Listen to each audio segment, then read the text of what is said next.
1905년에 출간한 프로이트의 책, 농담과 무의식의 관계, 서문 일부를 낭독해 드리겠습니다. 낭독해 드릴 글은 2020년 열린 책들에서 박종대가 옮긴 것입니다. Unser Gemogen. Der Witz und seine Beziehung zum Unbewussten입니다.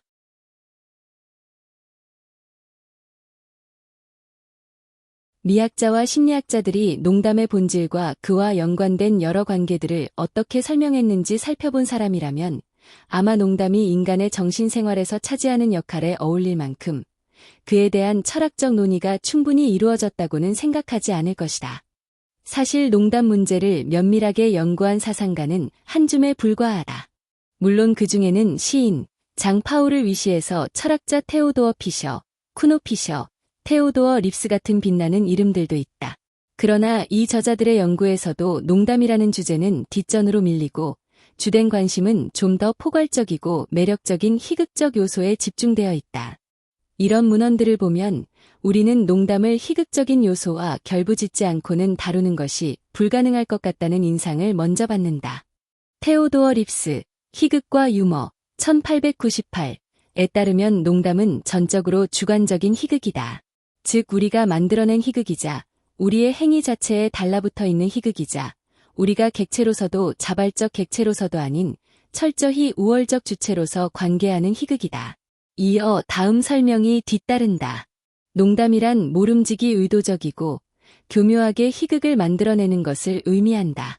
상황에 따른 희극이건 생각에 따른 희극이건 간에 쿠노 피셔는 농담과 희극의 관계를 이 둘 사이에 삽입된 캐리커처를 통해 설명한다.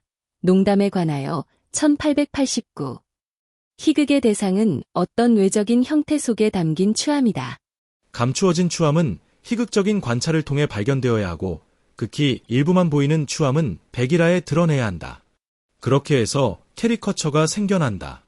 우리의 정신세계, 즉 사유와 표상의 이지적 제국은 외적 관찰의 시선 앞에서는 자신을 드러내지 않고 곧바로 일목요연하고 또렷하게 떠올려지지 않고 그러면서도 자신의 두려움과 허약함, 흉함, 즉 바보 같고 우스꽝스러운 대조적인 요소를 가득 품고 있다. 이것들을 부각시켜 미적인 관찰의 영역으로 끌어들이려면 대상을 직접 표상하는 데 그치지 않고 이 표상 자체를 성찰하고 명확하게 하는 힘, 즉 생각을 밝히는 힘이 필요한데 그 힘이 바로 판단이다. 그리고 앞서의 그 희극적인 대조를 만들어내는 판단이 농담이다. 농담은 캐리커처 속에서도 은밀히 작용하지만 판단 속에서 비로소 특유의 형식과 자유로운 발전 영역에 도달한다. 보다시피 쿠노 피셔는 농담의 특징을 사고세계에 감추어진 추한 대상과의 관계에서 찾는 반면에 립스는 희극적인 것 안에서 농담을 두드러지게 하는 특징을 주체의 능동적 행위에서 찾는다. 우리는 농담에 대한 이러한 정의가 얼마나 타당한지 검증할 수 없다. 지금으로선 알 수 없는 관련성을 고려하지 않으면 이해하기 어렵다는 말이다. 따라서 이 저자들이 말하는 농담의 의미를 알려면 그들이 희극적인 것에 관해 쓴 글들을 철저히 살펴볼 수밖에 없다. 하지만 다른 저술들을 보면 이 저자들도 희극적인 것의 관계를 배제한 채 농담의 본질적이고 보편타당한 성격을 제시하고 있음을 알 수 있다. 쿠노 피셔가 스스로 가장 흡족하게 여기는 듯한 농담의 특징은 다음과 같다. 농담은 유희적 판단이다. 이 표현을 이해하려면 미적 자유의 본질이 사물의 유희적 관찰에 있는 것처럼이라는 비유에 주목해야 한다. 다른 대목에서는 한 대상에 대한 미적 태도를 다음과 같이 조건 지운다.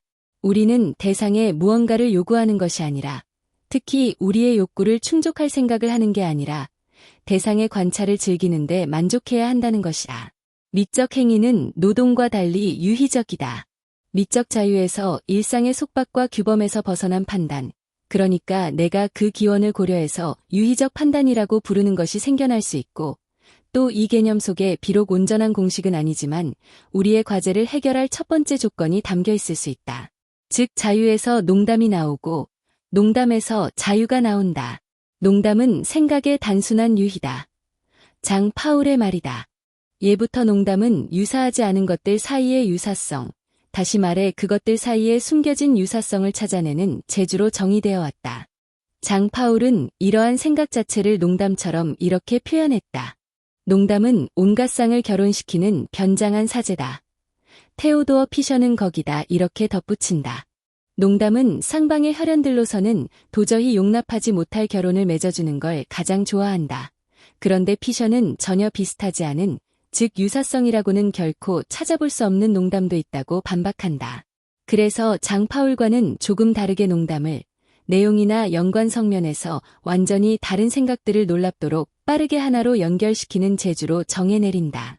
반면에 쿠노피셔는 재치 있는 농담 속에서는 유사성이 아닌 차이가 발견된다는 점을 강조하고, 립스는 그런 정의들이 재치 있는 사람에게나 있는 재치와 관련된 것이지 그런 사람이 만들어내는 농담에 관한 것은 아니라고 지적한다. 농담에 대한 개념 규정이나 설명으로 끌어들일 수 있는 어떤 점에선 서로 연결된 다른 관점들로는 표상의 대조, 무의미 속의 의미, 당혹스러움과 깨달음을 들 수 있다. 크레펠린 같은 사람들은 표상의 대조에 무게를 싣는다. 농담은 모종의 방식으로 서로 대비되는 두 가지 표상을 대개 언어적 연상을 통해 자의적으로 연결하거나 결합하는 것이다. 립스처럼 꼼꼼한 사람에겐 이 표현의 부실함을 찾는 것이 어렵지 않겠지만 그 역시 대조의 요소를 배제하지 않고 단지 다른 지점으로 옮겨놓는다. 대조는 유효하다. 다만 단어들과 연결된 표상들을 이런저런 식으로 이해한 대조가 아니라 단어들의 의미와 무의미 사이의 대조 또는 모순이다. 1898. 몇 가지 예들이 마지막 문장을 어떻게 이해해야 할지 설명해준다. 대조는 우리가 그 단어들의 하나의 의미를 인정했다가 다시 인정할 수 없는 상황을 통해 비로소 성립한다. 이 마지막 규정을 좀 더 발전시켜보면 의미와 무의미의 대립이 부각된다. 우리가 순간적으로 의미 있다고 생각했던 것이 갑자기 완전히 터무니없는 것으로 드러난다. 바로 이것이 희극적 과정의 본질이다. 우리가 심리적 필연성에 따라 어떤 진술에 한 가지 의미를 부여했다가 곧바로 다시 박탈할 때 그 진술은 재치 있는 것으로 나타난다. 이때 의미는 다양하게 이해될 수 있다. 우리는 한 진술에 하나의 의미를 부여하면서 그 의미가 진술에 논리적으로 부합하지 않음을 안다. 우리는 그 진술 속에서 하나의 진실을 발견하지만 곧 경험 법칙이나 우리 사고의 일반적 관습 때문에 그 속에서 그것을 재차 발견하지는 못한다. 결국 그 진술의 실제 내용을 넘어서는 논리적이거나 실용적인 결과를 인정했다가 진술 자체의 속성을 직시하는 순간 바로 그 결과를 부인한다. 어떤 경우건 재치 넘치는 진술이 우리에게 불러일으키는 희극적 감정의 토대가 되는 심리적 과정의 본질은 그런 의미부여, 진실로 여기기, 그리고 인정하기에서 곧바로 상대적인 무의미함을 의식하거나 느끼는 것으로 넘어가는 데 있다.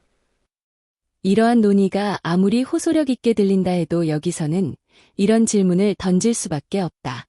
농담이 희극적인 것과 구분되는 이상 희극적 감정의 토대가 되는 의미와 무의미의 대립이 농담의 개념 규정에도 과연 도움이 될까? 당혹스러움과 깨달음의 요소 역시 농담과 희극의 관계와 깊이 연결되어 있다.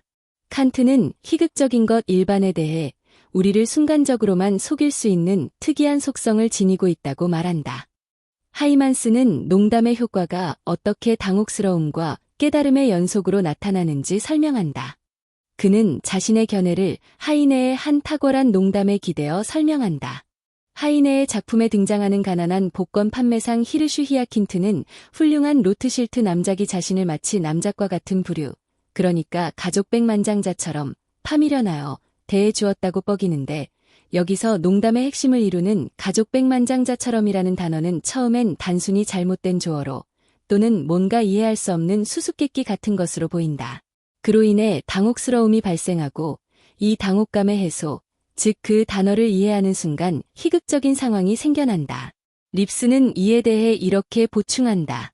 당혹스러움을 유발하는 단어가 이러저러한 뜻이라는 첫 번째 깨달음의 단계에 이어 그 터무니없는 단어가 우리를 당혹스럽게 하고 나서는 꽤 괜찮은 의미를 만들어냈음을 깨닫는 두 번째 단계가 온다.